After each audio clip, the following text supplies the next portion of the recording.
Hello, welcome to section 2. In this section, we're going to start with learning variables. Let's go ahead and create a new project, Java project. We're going to name it section 2, hit finish, and expand the arrow, find source, and then let's create a new class. Name of the class would be variables, and the package would be com.java.tut.section2. There is a shortcut here to create the main method that we would otherwise have to type into the Java class. If you check this box here, when Eclipse creates the class for you and opens it, it will also create the main method for you. So you don't have to type that over and over every time you create a class.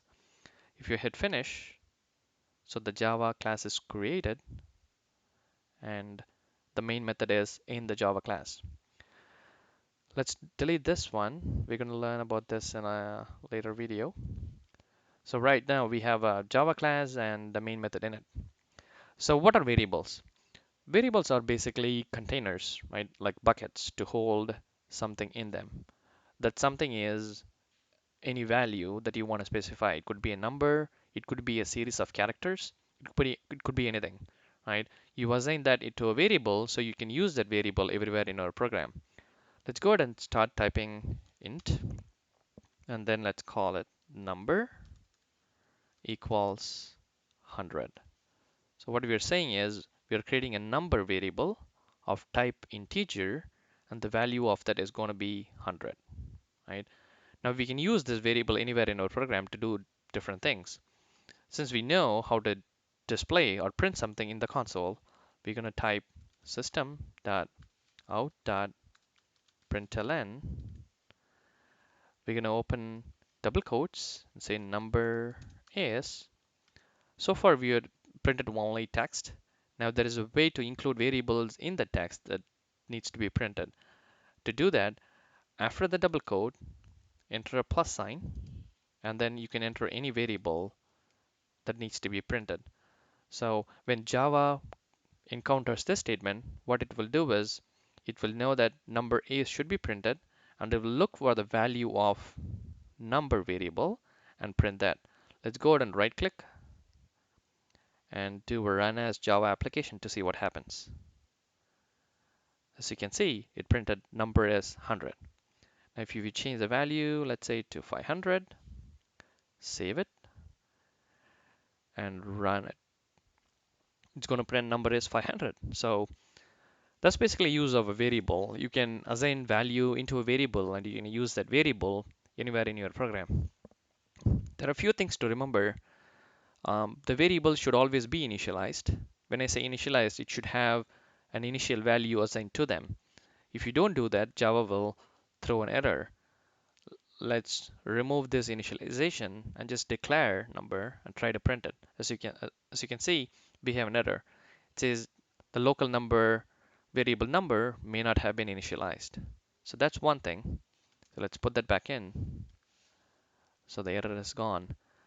The next thing to remember is the variable name cannot be a reserved keyword.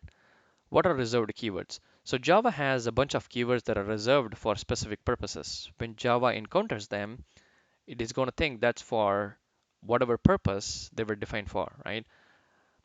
Whatever you see in Eclipse in this highlighted red are basically keywords, right? When you say public class, it means something to Java that you are defining a class. When you say public static void main, it knows that you are defining a main method. So if you start using these reserved keywords as variables, then it's going to be confusing. So Java would throw an error and prevent you from doing it. Let's try that. We're going to name this variable public. But public is a keyword, so Java saying invalid variable declarator ID. So we also have another error here because we changed number variable to public, so Java does not recognize what number is any longer. So that's another thing to remember. Before you use any variable, you need to declare it, give it a type, and give it an initial value. So let's change this back to number. So That's basically what variable is. And the variable's value can be changed. So now you can say number equals 1000. Here we're changing the number variable to hold 1000, right? You don't need an int any longer because we have already declared number is always going to be an integer, and we can just change the values whenever we want. Now if you do a system.out.println here and say number is now number and end with a semicolon, save it and run it, it printed number is 500, and then the number changes to 1000, number is now 1000. So a variable can hold a value, a variable's value can be changed anywhere in the program, and it can be used in several places like printing or calculations and so on. There are different types of variables that we're going to see in a later video, but for this video, number was an integer and we were able to assign different values and print them. So play with this, try changing the values. It can take negative values also. So you can do that and try to run it and see what you get. And once you're comfortable, let's move on to the next video. Thank you so much.